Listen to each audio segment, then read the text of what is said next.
से आप यहाँ पे जो है ना मिक्स किस्म के कॉम्बिनेशन लोग होंगे. Someone may have not seen even cath lab up till now, and some have gone through. Objective is to make you aware how to see angiographic CD, and this part will only cover the anatomical status, what you see in CD and what appears, how to identify which vessel is which. Lesion identification is a totally different subject. So we are just covering the angiographic radiological anatomy, what you see in CD. And inshallah, इसमें वो कौन है जो first year वाले हैं, because that I am testing myself. I'll bring you at the end conventional CDs. Which vessel, in which angle, which view, and how this vessel is running over the heart, because what you are seeing in angio, it's a two-dimensional, and actually it mimics or give you a false concept that the LED is going like this and circ is going like this. This is a false impression. Circ is not going like this, it's going like this. It's making a round, it's going posteriorly. It's reconnect. वो मेरा ख्याल है कुछ issues, इसलिए मैं वो mobile data से नहीं बल्कि इससे यहाँ पे कुछ सिग्नल्स के भी इशू है. Let's see. तो इससे वो उसमें चलें जितना जाता है और नहीं जाता. यहाँ से हम शुरू करते हैं. दैट यू सी, ये आपकी कैथ मशीन होती है, यहाँ पे आपका पेशेंट लेटा हुआ होता है, इज़न्ट इट? अच्छा, अब थोड़ा सा जाहिर सी बात है कि जो लोग फर्स्ट टाइम हैं उनको थोड़ा सा आइडिया होना चाहिए एंजियोग्राफी होती कैसे है, क्योंकि जब तक वो आइडिया नहीं होगा इंटरप्रिटेशन सही समझ में नहीं आती है. एक्चुअली हम इस हार्ट को इसमें फोकस कर रहे होते हैं. इस मशीन के इमेज इंटेंसिफायर होता है, ट्यूब होती है.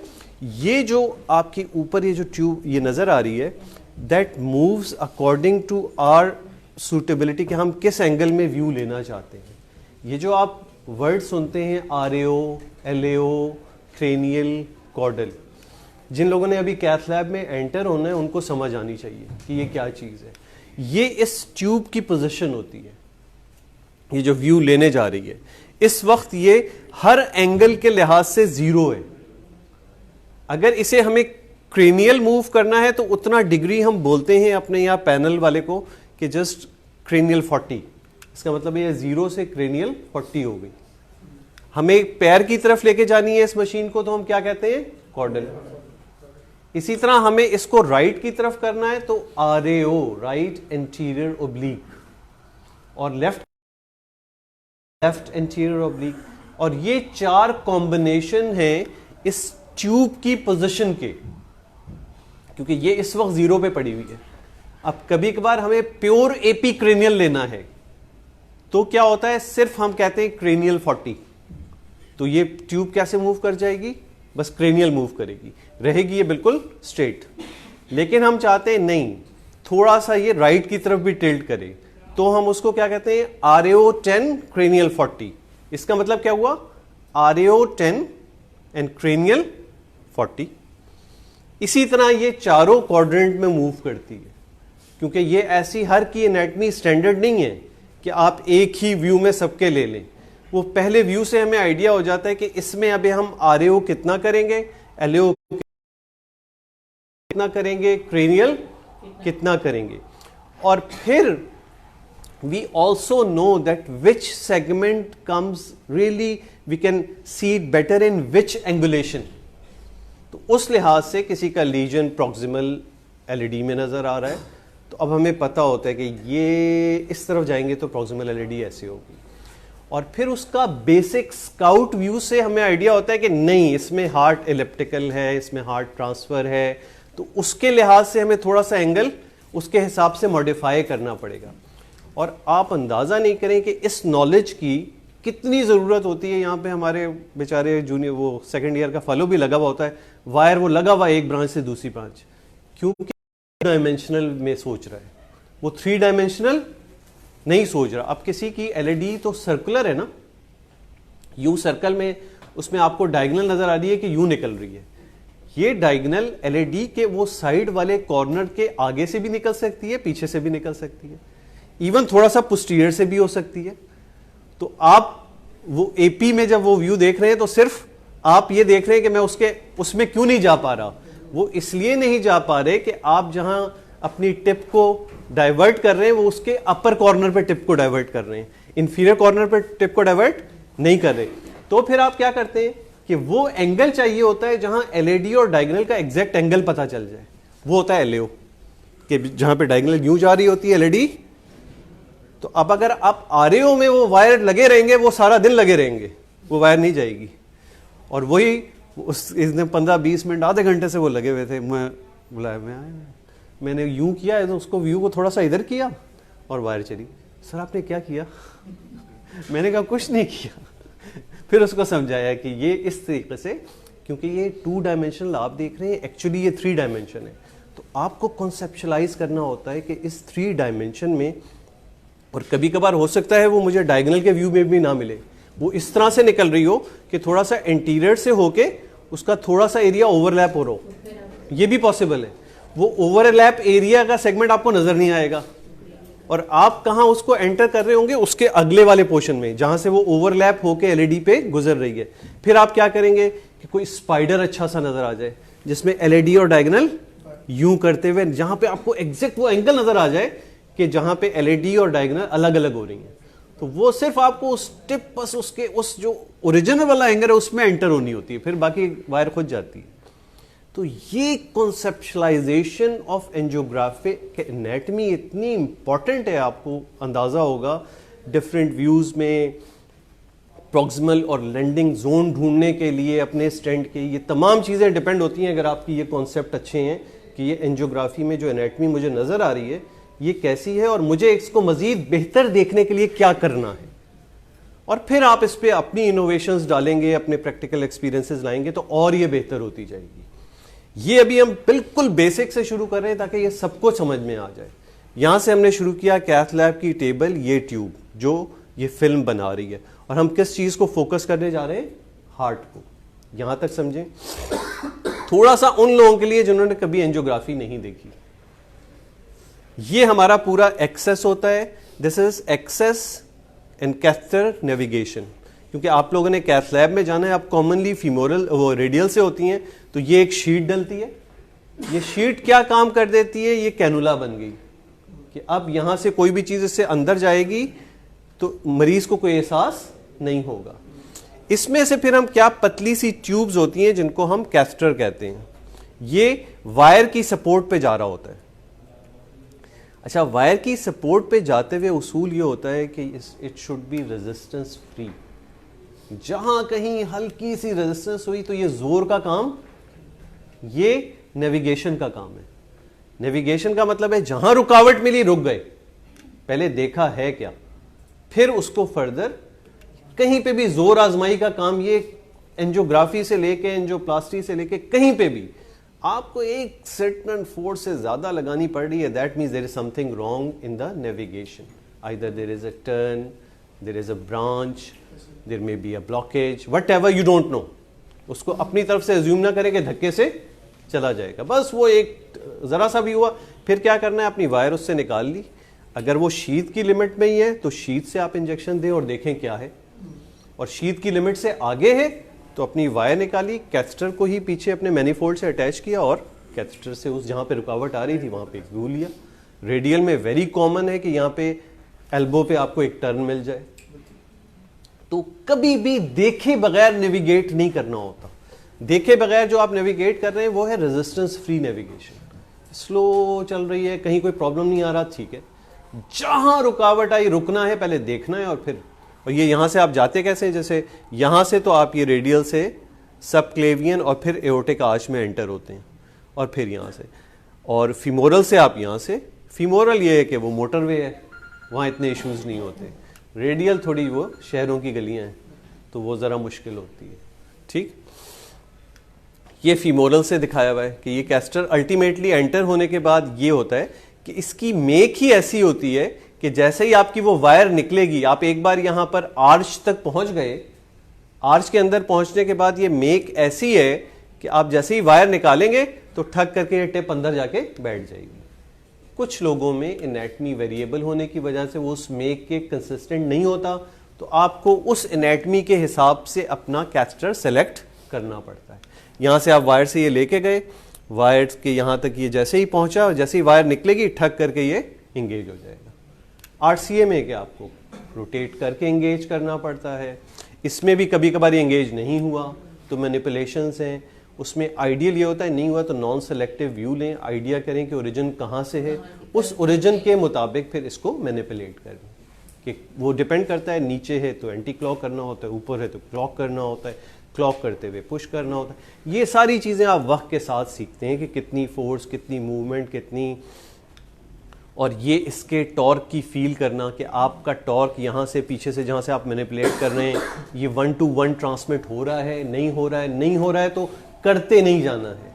कभी भी 360 से ऊपर का टॉर्क नहीं देना होता जब तक आपकी टिप मूव ना कर जाए। ये अक्सर जूनियर लोग कर रहे होते हैं तो वो नॉट बन जाती है कैथेटर में। इसका मतलब ये होता है कि आपका कैथेटर फ्री नहीं है, कहीं ना कहीं किसी जगह पे वो वॉल पे फंसा हुआ है, और यहाँ से आप जो कुछ भी मूवमेंट दे रहे हैं ये टिप पे ट्रांसफर नहीं हो रही, और आप जब मूवमेंट ज़्यादा दे रहे होते हैं तो उसकी फिर कैथेटर की अपने ऊपर नॉट बन जाती है। वो नॉट फिर बन गई ना तो फिर आपके लिए मुसीबत हो जाएगी, बहुत ही मुश्किल कभी कभार वो हो जाता है कि उसको दोबारा करना। तो हमेशा ये याद रखना होता है कि आपने ये मूवमेंट किस डिग्री में दे दी है। इससे ऊपर तक भी टिप पे मूवमेंट नहीं आ रही तो इसका मतलब है कोई गड़बड़ है, वापस करें, कैस्टर को थोड़ा आगे पीछे करें ताकि वो कहीं फंसा हुआ है तो निकल आए। उसके बाद आप फिर रीचेक करें, एक टेस्ट चेक करें कि आपका पीछे से जो आप मूव करते हैं तो आगे कैसे मूव करते। ये एडिशनल बातें ये हमारे टॉपिक का हिस्सा नहीं है, क्योंकि यहाँ पे हमारे पास वो लोग भी हैं जो 3 साल पूरे कर चुके हैं, जो इंटरवेंशन में जाएंगे तो दोनों का फायदा हो जाए। वैसे हमारा ऑब्जेक्टिव आज सिर्फ ये है सीडी देखना आना, ये सिर्फ बैकग्राउंड देना उन लोगों के लिए जिन्होंने कभी एंजियोग्राफी देखी नहीं, ताकि वो कॉन्सेप्चुलाइज कर सकें ये जो सीडी आपके पास पहुंची है ये किन मराहिल से होके पहुंची है। ठीक है, फिर मैं वहीं पे आता हूं कि ये देखो इसको फोकस कर रहे हैं, इसमें भी हम किसको फोकस कर रहे हैं, हार्ट को फोकस कर रहे हैं। हार्ट के अंदर हम किसको फोकस कर रहे हैं, आर्टरीज को। अच्छा, अब आर्टरीज जाहिर सी बात है एंजियोग्राफी समझनी है तो कोरोनरी की एग्जैक्ट क्लासिफिकेशन, उसकी एनाटमी, ये पूरी डिटेल्स आपको पता होनी चाहिए। इसकी मैं डिटेल्स में नहीं जाऊंगा, ये आपने खुद पढ़नी है जाके। आज आपको सिर्फ इतना समझा दूंगा कि ये क्या होता है कि ये लेफ्ट कोरोनरी कस्प है जहां से लेफ्ट मेन निकल रही है और राइट से। अब आपको ये सोचना होता है कि ये एक बेसिक स्केलेटन है, पहले कोरोनरी का एक बेसिक आर्किटेक्चर है कि वो इसी अंदाज से रन करती है। वो क्या है वो आप समझ लें। ये जैसे ये कन्वेंशनल आरएओ व्यू है। आरएओ व्यू अब समझ में आ रहा है क्या मतलब है कि आपकी मशीन कहां पड़ी हुई है, राइट एंटीरियर ऑब्लिक से हार्ट को देख रही है। अब हम इसमें से हार्ट को निकाल देते हैं। पिछली पिक्चर में ये हार्ट के साथ थी, लेकिन हमने हार्ट की तो पिक्चर लेनी नहीं होती एंजियोग्राफी में, लेकिन ये आर्टरीज रन किस पे कर रही हैं, हार्ट के ऊपर कर रही हैं। तो ख्याल यही रखना होता है हार्ट इस आरएओ में किस पोजीशन में होगा, उसी हिसाब से आप फैसला करेंगे कि इस आरएओ में अगर हार्ट इस तरह है तो एलईडी कहां आएगी, सर कहां आएगी, आरसीए कहां आएगी। वैसे तो हम व्यूज को रट लेते हैं कि आरएओ व्यू है तो वहां ये होता है, यहां ये होता है, यहां ये होता है। ये रटना नहीं है, ये सोचना है कि ये क्यों ऐसा है, क्योंकि हार्ट यूं पड़ा हुआ है। और हार्ट का एक बेसिक स्केलेटन है, वो ये है कि आपका एवी ग्रूव्स हैं और इंटरवेंटिकुलर ग्रूव्स हैं। ये स्केलेटन या वो ताज बनता है कोरोना जिसमें ये कोरोनरीज घूम रही हैं। वो क्या है कि आपका एवी ग्रूव्स क्या है, राइट एवी ग्रूव, लेफ्ट एवी ग्रूव, ठीक है, जो इस तरह से ट्रांसफर्स में एक सर्कल बना रहा है। सिमिलरली आपका इंटरवेंटिकुलर ग्रूव है जो इंटीरियर और पोस्टीरियर है। ये दोनों मिलके वो ताज बनाते हैं जिसपे कोरोनरीज रन करती हैं, शायद इसी वजह से इसको कोरोनरी कहते हैं। ये पूरा ताज की शक्ल बन जाती है। पुराने ज़माने में बादशाह ताज पहना करते थे ना, कि एक यूं उसमें होता था और एक ये राउंड होता था। तो ये बिल्कुल इस स्ट्रक्चर को जहन में रखते हुए ये सोचें, ये वो ताज है, ये एवी ग्रूव है, ये वाला हिस्सा। तो राइट एवी ग्रूव में आरसीए निकलने के बाद मूव कर रही है, ठीक है, ये। और ये राइट ग्रूव में अब ये देखो कॉन्सेप्चुलाइज करो, उसमें तुम्हें सीधी नजर आ रही होती है, ये सीधी नहीं है, ये एंटीरियर से होती हुई, साइड से होती हुई पोस्टीरियर एवी ग्रूव में जाती है और पोस्टीरियर एवी ग्रूव से इसकी जो पीडीए है वो कहां जा रही है? पोस्टीरियर इंटरवेंट्रिकुलर ग्रूव में। और इसकी पीएलवी कहां चली जाती है? लेफ्ट एवी ग्रूव के पोस्टीरियर पार्ट में। ये समझ में आ रही है बात? इसको समझना बहुत जरूरी है। ये एवी ग्रूव है जो एट्रिया और वेंट्रिकल को अलहदा कर रहा है, ठीक है। और इस एवी ग्रूव में यहां पे मैं एक ये बना दूं तो ये क्या है? इंटरवेंट्रिकुलर ग्रूव, जिसपे सेप्टम पड़ा हुआ है, एंटीरियर इंटरवेंट्रिकुलर ग्रूव, एपेक्स और पोस्टीरियर इंटरवेंट्रिकुलर ग्रूव। ये और यही इसमें नजर आ रहा है। ये जो ये वाला पार्ट है, ये सेक्शन किसका है? ये वाला एवी ग्रूव का। ये एवी ग्रूव का वो सर्कल है जिससे ऊपर एट्रिया होंगे और नीचे वेंट्रिकल होगा। और ये क्या है? ये सेप्टम है। ये इस तरह से ये लगा हुआ है, ठीक है। एवी ग्रूव और इसके बिल्कुल सेंटर में इस तरह सेप्टम पड़ा हुआ होगा, जिसके एंटीरियर इंटरवेंट्रिकुलर ग्रूव, एपेक्स और पोस्टीरियर इंटरवेंट्रिकुलर। और इसमें ये रन कर रही होती हैं। आरसीए कहां रन कर रही है?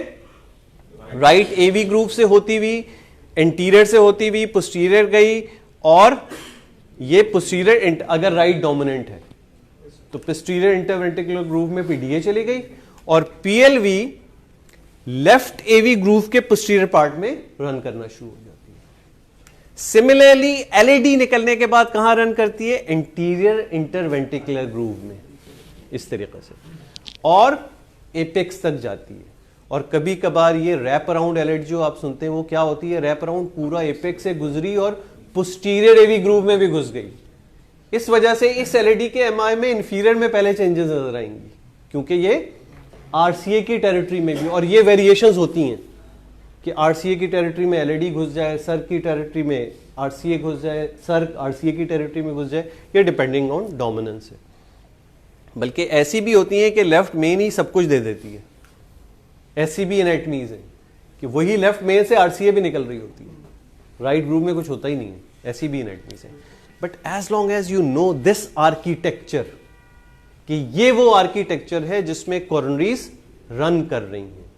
अब आप वो अपनी मशीन की उस ट्यूब के एंगल से सोचें, और सोचें कि हार्ट कहां पड़ा हुआ है, और हार्ट जहां पड़ा हुआ है उस हिसाब से यहां पे एलईडी कहां होनी चाहिए, सर्क कहां होनी चाहिए, आरसीए कहां होनी चाहिए, और कौन सी कहां तक जा रही है, तो कौन सी डोमिनेंट है, तो कौन सा सेगमेंट। ये सारा इस आर्किटेक्चर से बेस करता है सब कुछ, कि ये आपके जहन में कॉन्सेप्ट होनी चाहिए। अब मैं ये चीज आपको हार्ट के साथ दिखाता हूं कि हार्ट के साथ ये कैसी नजर आएगी। ये देखें, आरएओ व्यू था वो। अब इस आरएओ व्यू में जब हम देख रहे होते हैं तो क्या होता है? हार्ट ऐसे पड़ा हुआ है कि अब हार्ट को साइड से देख रहे हैं ना। हार्ट को जब आप साइड से देख रहे होते हैं तो ये इसके ऊपर वाले सरफेस पे, क्योंकि इस तरफ आरवी पड़ा हुआ है और इसके दूसरी तरफ एलवी है। जब आप यहां से देख रहे हैं तो सामने आरवी है और पीछे एलवी है। तो इन दोनों के दरमियान में क्या चीज रन कर रही होगी? एलईडी, क्योंकि ये एंटीरियर इंटरवेंट्रिकुलर ग्रूव हो जाएगा। अब ये देखो, ये सर्क एक्चुअली रन कर रही है, तुम्हें आगे नजर आ रही होती है, ये एक्चुअली कहां होती है? एवी ग्रूव में यूं घूम के जा रही होती है, कि लेफ्ट एवी ग्रूव में एलईडी से निकलने के बाद ये एक सर्कल बना रही है। तो उसमें बड़े मजे से आप स्टेंट डाल रहे होते हैं, जा नहीं रहा होता, हल्की सी कैल्सिफिकेशन आ जाए सर्क के प्रॉक्सिमल पार्ट में। वो क्यों नहीं जा रहा होता? कि सर्क सीधी नहीं है, सर्क वहां से एलईडी के बाद यूं घूम रही है। तो वो सोचना होता है कि यहां पे रेजिस्टेंस मिलने वाली है आपको, क्योंकि वो सीधी थोड़ी है, वो यूं करके जा रही है। तो आपका स्टेंट कैथेटर से निकलने के बाद एक टर्न लेगा और फिर इसमें दाखिल हो रहा होता है। वो आपके 2 डायमेंशन में लग रहा होता है कि सीधा जा रहा है, वो सीधा नहीं जा रहा होता, वो इस पूरे सर्कल को घूम रहा होता है। और फिर ये एवी ग्रूव होने की वजह से कभी कभार एवी ग्रूव में अलग कैल्सिफिकेशन होती है अपार्ट फ्रॉम कोरोनरी, तो वो उसकी स्ट्रेचेबिलिटी को और मुतासर करती है, तो आपका और नहीं जाता। तो ये सारे कभी कभार वो इवन नजर आती है आपको कि एवी ग्रूव की कैल्सिफिकेशन भी, जैसे आप किसी को पेरिकार्डाइटिस हो तो आपको डिफरेंट जगहों पे कैल्सिफिकेशन नजर आएगी, इस तरह इसमें भी नजर आती है कभी कभार। बहरहाल इससे आप उस बेसिक रेडियोलॉजी की एनाटमी से आइडिया कर लेते हैं कि आप कहां रन करें ये, और इसी में आरसीए भी नजर आ रही है, तो ये बिल्कुल इसके पैरेलल होगी। आरसीए सीधी यूं जा रही है राइट एवी ग्रूव में, तो आरएओ से जब आप आरसीए को देखते हैं तो आरसीए का वो प्रॉक्सिमल पार्ट नजर आता है जो एंटर हुआ है राइट एवी ग्रूव में। आपका ये पूरा पार्ट और वो सब नजर नहीं आता इसलिए आरएओ में। अच्छा, अब इसको हम एलएओ ले लें, ये बिल्कुल, तो एलएओ में आप देखो कि यही अब एलईडी कहां आ गई, क्योंकि अब ये आप लेफ्ट की तरफ से देख रहे हैं उसी चीज को, हार्ट उसी तरह पड़ा हुआ है, पहले आप ये राइट की तरफ से देख रहे थे, अब आप लेफ्ट की तरफ से देख रहे हैं। तो लेफ्ट की तरफ से अब आपको अंदाजा हो रहा है कि वो सर सीधी नहीं कैसे जा रही थी, देखें पोस्टीरियरली और घूमती हुई, और अभी भी ये पिक्चर तो 2 डायमेंशन है ना, तो आप अभी भी इसकी वो नहीं समझ पाएंगे कि ये एक्चुअली राउंड ले रही है, पूरा राउंड लेके एंटीरियर से पोस्टीरियर जा रही है। इसको ये जो पोस्टीरियर एवी ग्रूव और पोस्टीरियर इंटरवेंट्रिकुलर ग्रूव, राइट और लेफ्ट एवी ग्रूव और पोस्टीरियर इंटरवेंट्रिकुलर ग्रूव जहां पे मिलते हैं आपस में, इसको कहते हैं क्रक्स। ये वो चौरंगी कहलाती है कि जहां से ये फैसला होता है कि कौन सी डोमिनेंट है, आरसीए डोमिनेंट है या सर्कमफ्लेक्स डोमिनेंट है। इस चौरंगी को जो वेजल क्रॉस कर जाती है वो डोमिनेंट होती है। कभी कभार को डोमिनेंट ये होता है कि आरसीए इस चौरंगी तक पहुंची तो उसने पीडीए दी लेकिन पीएलवी नहीं दी। पीएलवी क्या चीज है, जो लेफ्ट पोस्टीरियर एवी ग्रूव में आ रही है, तो वो सर्क से आई पूरी, यानी सर्क इतना जा रही है। और इसके लिए बेहतरीन व्यू इस डोमिनेंस को देखने के लिए एलियोक्रेनियल होता है, इसी वजह से कि आपको वो जो पोस्टीरियर वाली साइड है वो एक्चुअली आप उसको एपी के अंदाज से देख रहे होते हैं, पोस्टीरियर एवी ग्रूव के पार्ट को, कि उसमें अंदाजा होता है कि दोनों तरफ से कौन सी आ रही है। इसको हमारे एक सीनियर कहते थे कि वो देखा करो कैंची कैसे बन रही है, अगर यूं कैंची बन रही है तो सर्क डोमिनेंट है, और यूं कैंची बन रही है तो आरसीए डोमिनेंट है। और कभी कभार ऐसा भी होता है कि आरसीए भी टोटल, सर्क भी टोटल, रिट्रोग्रेड फिलिंग चल रही है, तो फिर वो कहते थे कैंची देखो कैंची कैसे बन रही है, अगर यूं कैंची बनी पीछे जाके तो आरसीए डोमिनेंट है, और यूं कैंची बनी तो सर्क डोमिनेंट है, क्योंकि पीडीए से आई और ये इसने जाके इसकी पीएलवी जो है वहां तक चली गई, आगे भी चली गई आरसीए के टेरिटरी में, और यहां इसका मतलब है पीडीए पीएलवी दोनों इससे आ गई। तो ये डोमिनेंस का फिनोमेना है, राइट डोमिनेंट, लेफ्ट डोमिनेंट, को डोमिनेंट। सारा जोर मैं इस चीज पे लगा रहा हूं, मैं आपको रटने वाली एंजियोग्राफी नहीं चाहता हूं, आप में कॉन्सेप्चुअलाइजेशन होनी चाहिए कि हार्ट की पोजीशन कैसी हुई तो एनाटमी कहां जाएगी, और उस एनाटमी की बुनियाद पे आपको व्यू के एंगुलेशन में क्या चेंजेस करनी है, वो आपने एक बार ये 3 चीजें समझ ली ना। ये स्ट्रक्चर कोरोना को अच्छी तरह समझ लिया, एंटीरियर एंटीवेंट्रिकुलर, इसको अपने जूनियर्स को पढ़ाओ, पक्का याद हो जाएगा। अभी मैं ब्रांचेस, क्योंकि ये सब प्योर रिकॉल वाली बातें, इसलिए मैं ब्रांचेस और क्लासिफिकेशन वो नहीं बताऊंगा, वो सब आप जाके पढ़ें, वो डिफरेंट कैटेगरी में डिफरेंट है कि प्रॉक्सिमल क्या है, मिड क्या है, ये पहचान लो, एलईडी कहां जाती है, सर कहां जाती है, और ये जो रन हो रही है हार्ट के ऊपर उसका अंदाज क्या है। एपी में तो बस सीधा सीधा सब कुछ नजर आ रहा है, ये सीधा नहीं है, ये किस अंदाज से घूम रही हैं, ये ग्रूव्स, एवी ग्रूव्स, इंटरवेंट्रिकुलर ग्रूव्स, उस पूरे सर्कल को कॉन्सेप्चुलाइज करें।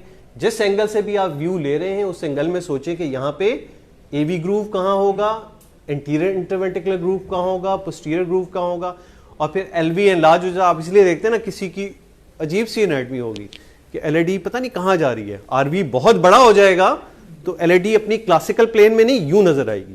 आप अक्सर देखेंगे एमएस के पेशेंट में आप एंजियो कर रहे होंगे, उसकी एलईडी यूं सीधी स्क्रीन में सीधी नजर नहीं आएगी, यूं हो जाएगी। क्यों? आरवी बड़ा हो गया, आरवी ने बढ़ के क्या कर दिया, उस एंटीरियर एंटीवेंट्रिकुलर ग्रूव को इस प्लेन से इधर फेंक दिया, तो एलईडी इधर आएगी।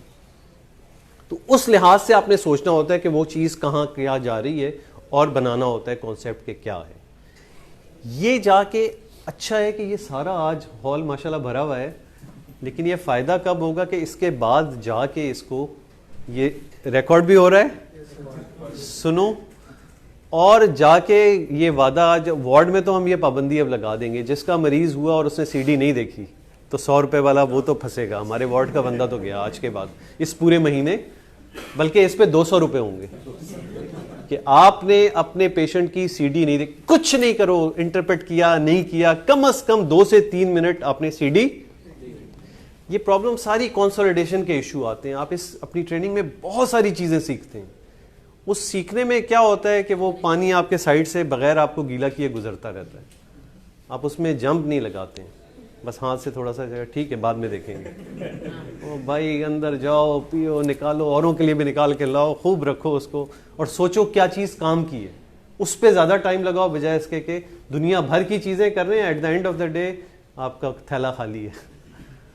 तो एप्लीकेशन एंड नॉलेज गेन करने के बाद फॉरेन एप्लीकेशन, जहां मौका मिलता है सीडी देखनी है और अप्लाई करना है जो कुछ सीखा है, तब ये कंसोलिडेट होगा, वरना ये कंसोलिडेट नहीं होगा। अब ये मैं आपको, इसके बाद हम एंटर हो गए, एनाटॉमी मैंने समझा दी।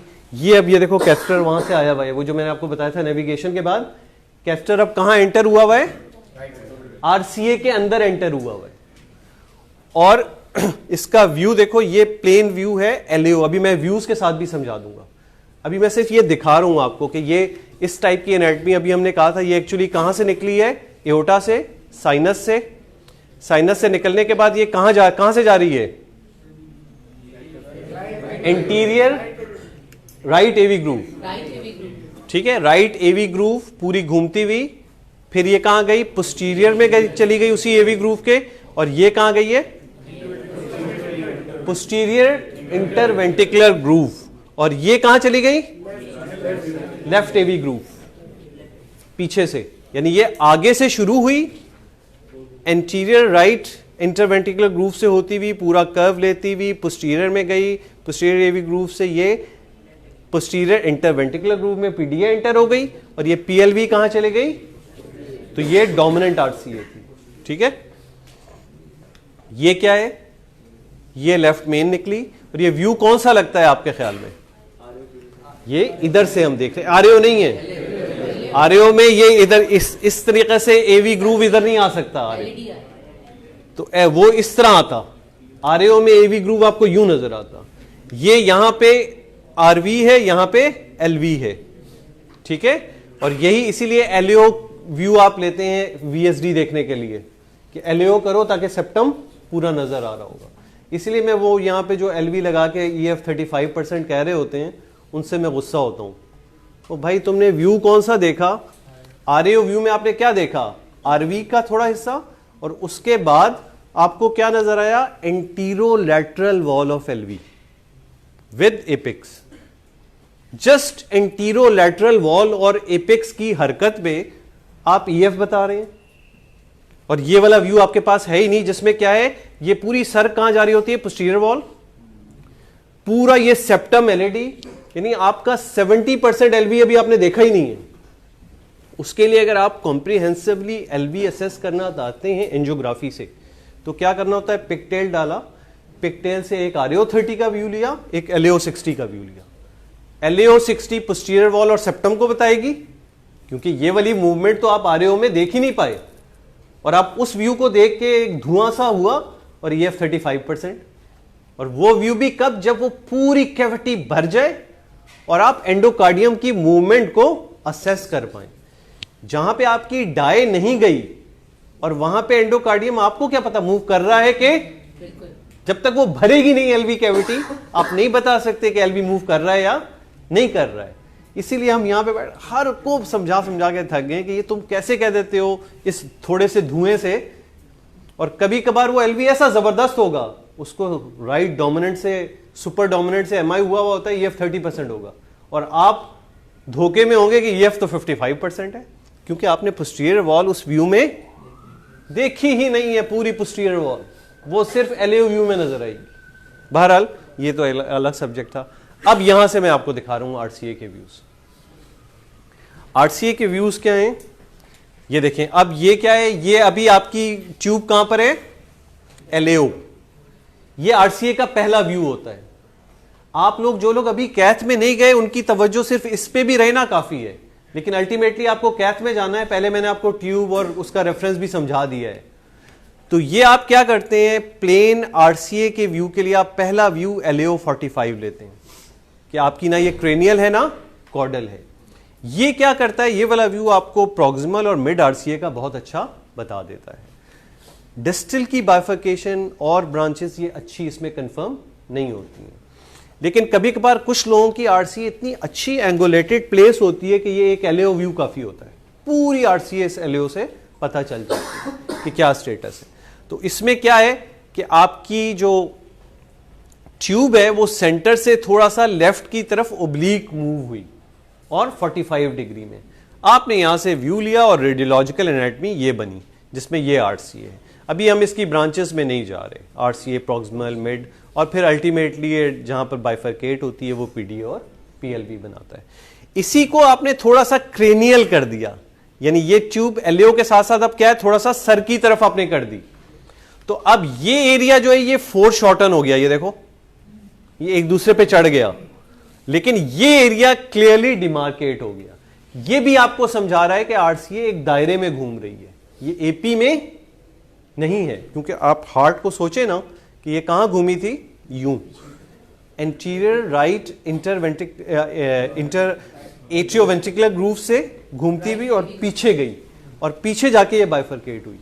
तो जब आप यूं ले रहे थे प्लेन तो ये पीछे वाली चीजें इतनी अच्छी, जैसे ही आपने इसको हल्का सा क्रेनियल कर दिया तो अब इसने वो एंगुलेशन को बिल्कुल क्लियर कर दिया। तो ये जैसे ही क्रेनियल व्यू गया तो आपको ये यहां पे बाइफरकेशन जो डिस्टल आरसीए, पीडीए, पीएलवी ये और क्लियर हो गई। आपको कभी कोई ऐसी जगह ये बाइफरकेशन क्लियर नहीं हो रही है तो इवन आप उठा के इसको एपी यानी ये एलएओ को जैसे जैसे कम करते जाते हैं ये और उठनी शुरू होगी, ये जो पोस्टीरियर सर्कुलेशन है और उठ के आएगी और आपके इंटीरियर होती जाएगी और इसकी बाइफरकेशन भी और खुल के आपको पता चलेगी। ये फिर हम चेक करते हैं वेरिएबल एनाटमी में लीजन कहाँ पे है, किस तरह उसको स्टेंड करना है, किस तरह आइडेंटिफाई करना है, ये ट्यूब्स की मूवमेंट से। लेकिन आरसीए की ये देखें यहां से ये हुई, फिर ये हुई और फिर ये अब ट्यूब जब आपने आरएओ वाला लिया तो आरएओ में आपने डायरेक्ट वो प्रॉक्सिमल और मिड पार्ट को डायरेक्टली देखा, अब वो जो पीछे वाली सारी चीजें वो उसके पीछे छुप गई। तो ये आरसीए के तीनों व्यूज हैं। तो आप किसी को मेरे ख्याल है सीडी देखते हुए आरसीए पहचानने में प्रॉब्लम नहीं होनी चाहिए, आरसीए तो बहुत आसान है पहचानना। और फिर अब पहले तो हमें यह पहचानना पड़ता था, व्यूज में कंप्यूटराइज वो सीडीज नहीं होती थी, सिनी फिल्म बनती थी, तो हमें अपने अंदाजे से पहचान होता था ये आरएओ है, एलएओ है, क्रेनियल है, कॉर्डल है, देखते हुए। अब तो लिखा हुआ होता है, अगर आप साइड पे देखेंगे जहां पे नाम और ये सारी चीजें लिखी हुई है वहां पे लिखा हुआ होता है आरएओ 45 क्रेनियल 1 या 0, इसका मतलब है प्योर आरएओ है, प्योर एलएओ है। तो उस एंगुलेशन से आप पहले सोचें और ये आदत बनाएं, सीडी देखते हुए सबसे पहले वहां देखेंगे किस एंगल में ली हुई है, ताकि आपको ये आइडिया होगा कि कौन सा लीजन किस, इसका हम इंशाल्लाह नेक्स्ट मंथ या टाइम मिलेगा तो लीजन आइडेंटिफिकेशन पे एक अलग रखेंगे। आज हम सिर्फ एनाटमी आइडेंटिफिकेशन पे कर रहे हैं और कॉन्सेप्ट्स दे रहे हैं उसके, वो भी एक आर्ट है। ये लीजन आइडेंटिफिकेशन में लोग इतनी गलतियां करते हैं कि कितना लीजन है, कैसा लीजन है, आगे पीछे का स्टेटस क्या है, स्टेबल है, अनस्टेबल, वो एक पूरी साइंस है कि उस एंजियोग्राफिक लीजन जो आपको नजर आ रहा है उसके मुताबिक ये फैसला करना सिविरिटी, ब्रांच इन्वॉल्वमेंट और इवन पैथोलॉजी कि क्या चल रहा है, स्टेबल आईएचडी है या अनस्टेबल है, रप्चर प्लैक है या नहीं है, क्लॉट है या नहीं, वो सारी चीजें अलग चीजें।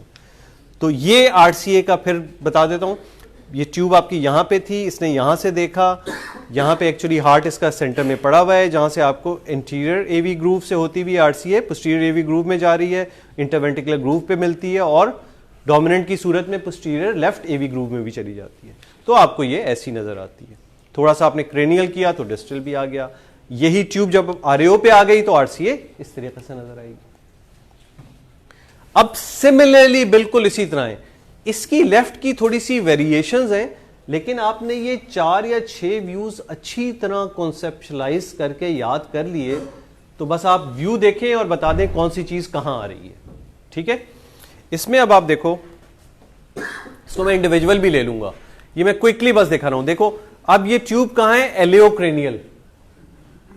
जब एलएओ और क्रेनियल की तरफ है तो जाहिर सी बात है आप हार्ट में सोचो कि एंटीरियर इंटरवेंट्रिकुलर ग्रूव कहां आएगा, लेफ्ट एवी ग्रूव कहां पर आएगा, तो उसी के हिसाब से ये है कि एलईडी इधर आ रही है, सर्क इधर आ रही है। ये मैं जो बार बार आपको ग्रूव्स याद दिला रहा हूं ये एनाटॉमी के लिए देखने के लिए कोई जरूरी नहीं है, ये तो आपने एक बार रट लिया, एलएओ में इधर एलईडी होती है, इधर सर्क होता है, एलियो कॉर्डल में ऐसा होता है, इसमें होता है, ये होता है, ये 4-6 व्यूज हैं जो बड़ी आसानी से, ये उसमें टोपोल में भी इसी तरह बने हुए हैं, तो आप बड़ी आसानी से वो पिक्चर सामने रख के 2-3 मरतबा सीडी देखते हैं तो आपको पक्का हो जाता है कि एलईडी कहाँ है, सर कहाँ है, ओएम क्या है, फलां क्या है, धमाका क्या है, सब कुछ। आर्टरी जिस ब्रांच में आपने परफोरेट किया वो कहाँ पर जा रही है, एक्चुअली एंटर हो रही है, सर्क है तो वो कहाँ जा रही है और उसके नतीजे में क्या हो सकता है, और बहुत सी उसके फिर एप्लीकेशन है। जब आपके जहन में ये ग्रूव्स के कॉन्सेप्ट्स हों, हार्ट का स्ट्रक्चर हो और ये सारी चीजें हों, ये आपका एलियो कॉर्डल है। यानी अब आपकी ट्यूब एलियो के साथ साथ पैर की तरफ मूव हुई है। उस सूरत में आपकी इस तरीके से व्यू बनती है कि एलईडी यहां जा रही है, सर्कमफ्लेक्स यहां जा रही है।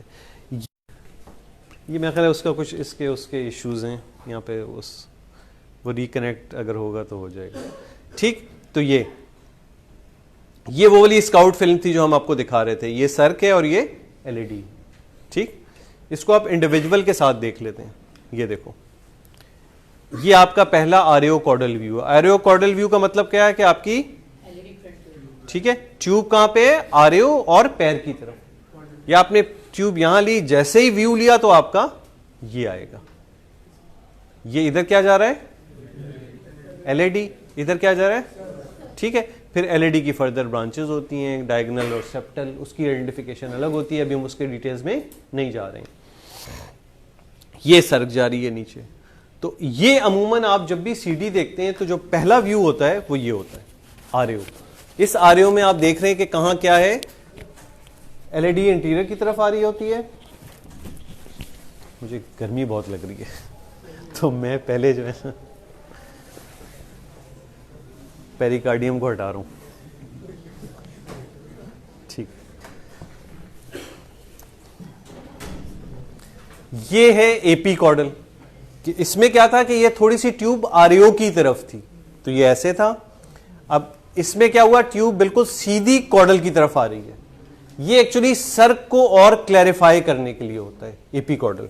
आरओ में सर्क आप थोड़ा सा एंगल से देख रहे हैं, जैसे ही आपने एपी किया तो सर्क और सीधी होके आपको नजर आएगी। तो एपी कॉर्डल में ये सर्क हो जाएगी, एलईडी की थोड़ी सी पिक्चर एक दूसरे पे ओवरलैप हो जाएगी एपी कॉर्डल में। ये वो एलियो कॉर्डल है स्पाइडर कि ये देखें, ये आपकी इस तरह से एलईडी निकल रही है, उस तरीके से सर्कमफ्लेक्स निकल रही है। ठीक, ये सारे व्यूज उस टोपोल में, या ब्राउन वर्ल्ड का पहला चैप्टर पढ़ लें, उसमें जो एंजियोग्राफी वाला है वो सब इसमें दिए हैं। तो ये जाके आपने इन कार्टून्स को कंसेप्शलाइज कर लेना है कि ये एलियो कॉर्डल व्यू है तो उसमें कौन सी कहां जा रही है, कौन सी कहां जा रही है, आरओ में कौन सी कहां जा रही है, एपी कॉर्डल में कौन सी कहां जा रही है, सब कॉन्सेप्शलाइज करें। और फिर इवन शुरू में आप सीडी देखते हुए क्या करें, वो बुक अपने साथ रखें। सॉरी, टाइम हमारे पास 15 मिनट।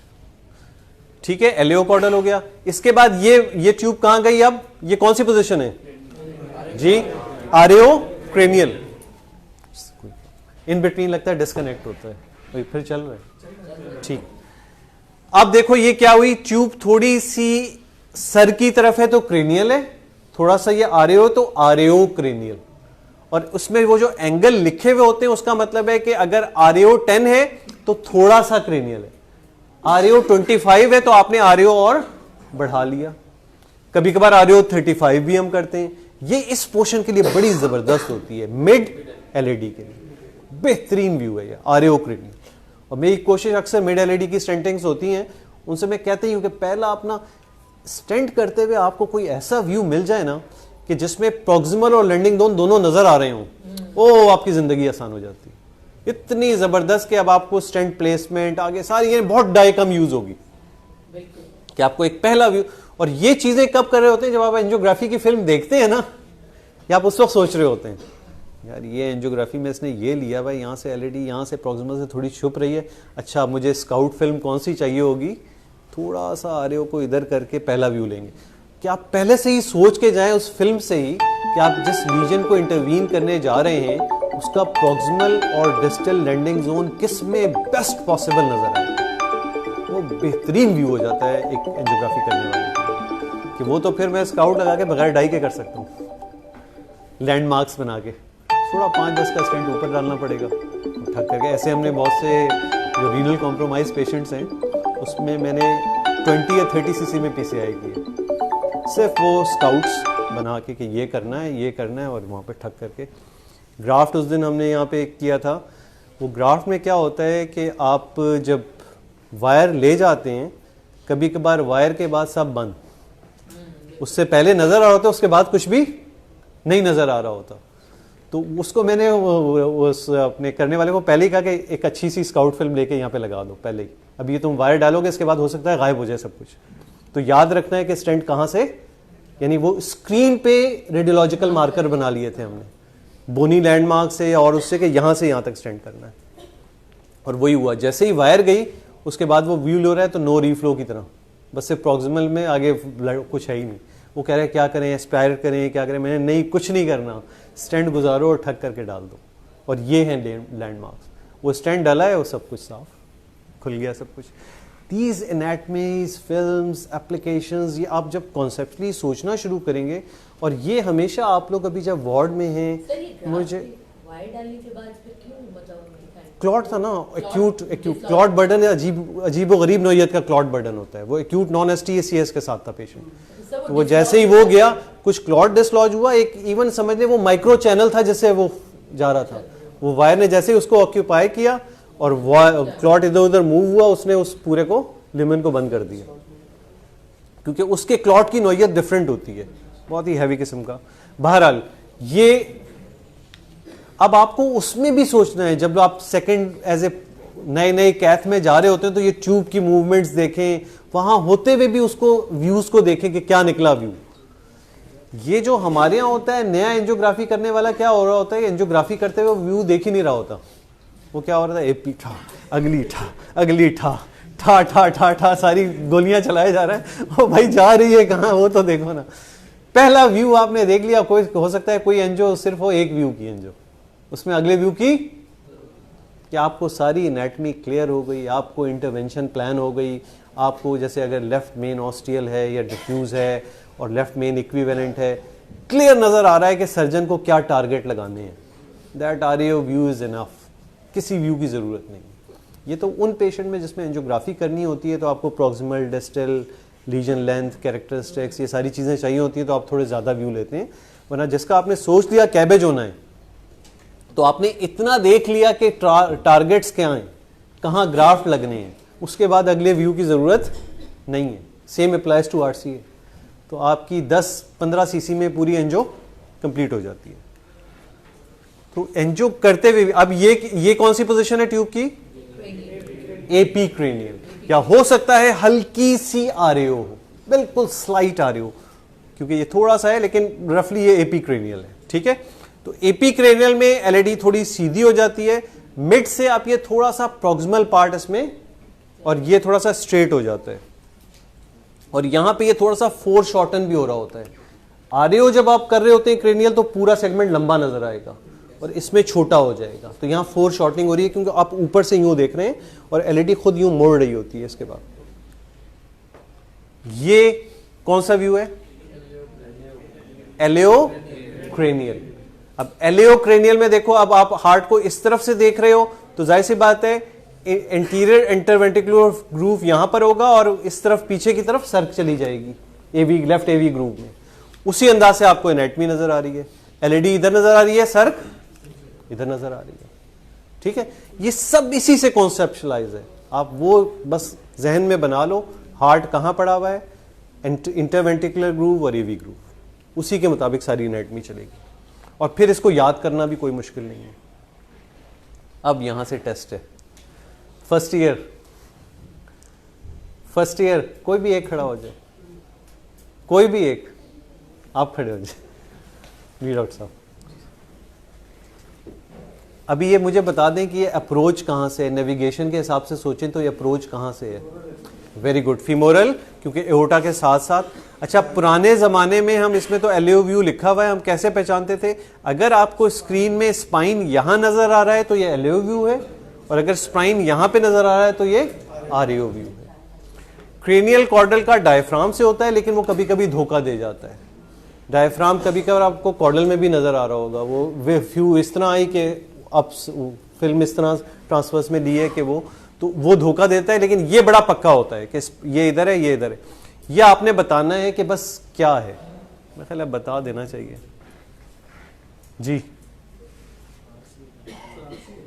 ठीक है, ये वही वाला व्यू है जो आपको दिखाया था। अब आपको बताना, ये थोड़ा सा मुश्किल हुआ जी। वेरी गुड, ये ऊपर हमने लिखा हुआ है एरियो कॉर्डल व्यू। अब बताना ये कि एनाटॉमी क्या है।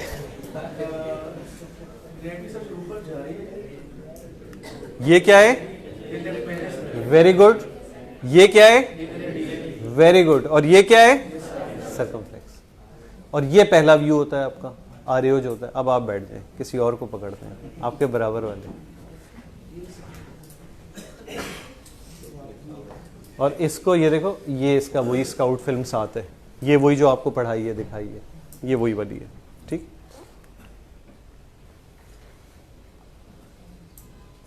व्यू लिखा हुआ है, व्यू नहीं बताने की जरूरत, एनाटॉमी बताने की जरूरत है। मैं आपसे खुद पूछता हूं, ये क्या है? Left main. ये क्या है? Very good. और ये जो ये सर, ठीक है, ये है कॉर्डल। मैंने लिए नहीं, 2-3 व्यूज लेके हमारा तकरीबन टाइम खत्म होने वाला है। 5 मिनट हमारे पास हैं, वो हम सवाल जवाब के लिए रखेंगे। बाकी लीजन आइडेंटिफिकेशन इंशाल्लाह इनसे कोऑर्डिनेट करके नेक्स्ट मंथ या उससे कभी, ताकि इसके कंटिन्यूएशन में ही साथ साथ हो जाए तो आपकी ज़िंदगी आसान हो जाएगी। नेक्स्ट वीक थोड़ा सा जल्दी देखते हैं, अगर ज़्यादा मसरूफियत नहीं नेक्स्ट वीक भी कर सकते हैं, जुमेरात को ही हम ये कर लेंगे। अब कोई क्वेश्चन आपके जहन में हो, ये वही स्काउट फिल्म है, लेकिन आज वो हल्फ तो लेना होगा हाथ उठा के कि आज के बाद खुदा को हाजिर नाजिर जान के, वो शहरियार आफरीदी वाला खुदा को हाजिर नाजिर, खुदा को वाकई हाजिर नाजिर जान के रोजाना 3 से 5 सीढ़ियां, ये कम से कम इस नेक्स्ट वीक तक आपको एनाटॉमी आइडेंटिफिकेशन, और इसमें मैंने ब्रांचेस अभी नहीं बताई हैं, वो आप अपने सीनियर से हेल्प लें। जूनियर्स में आपको बता नहीं सकता हूं आपको कितना बेनिफिट होगा। आज फर्स्ट ईयर से आप अपने हर मरीज की सीडी देखनी शुरू कर दें। एनाटॉमी आइडेंटिफिकेशन तो ये तो वो नूरानी कायदा है। अभी असल मसला क्या है? Lesion identification. और फिर ये भी असल मसला नहीं है, नजर आ रहा है ठक करके कर दो।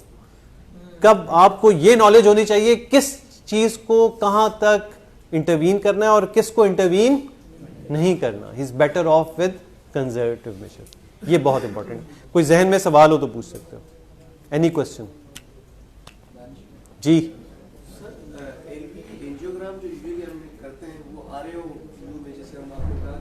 ये एक्चुअली एलवी में ना, क्योंकि आप ज्यादा इंटरेस्टेड किस में होते हैं, क्योंकि एलईडी की टेरिटरी ज्यादातर जो होती है वो एंटीरो लैटरल वॉल, एलईडी की टेरिटरी और एपिक्स नहीं देख रहे होते हम। ये आप करते हैं, हम तो जब करते थे तो दोनों करते थे। अच्छा, उसमें क्या होता है एक्चुअली, ये एलवी जो हम एंजियोग्राम से करते हैं वो एक्चुअली एक स्क्रीनिंग होती है।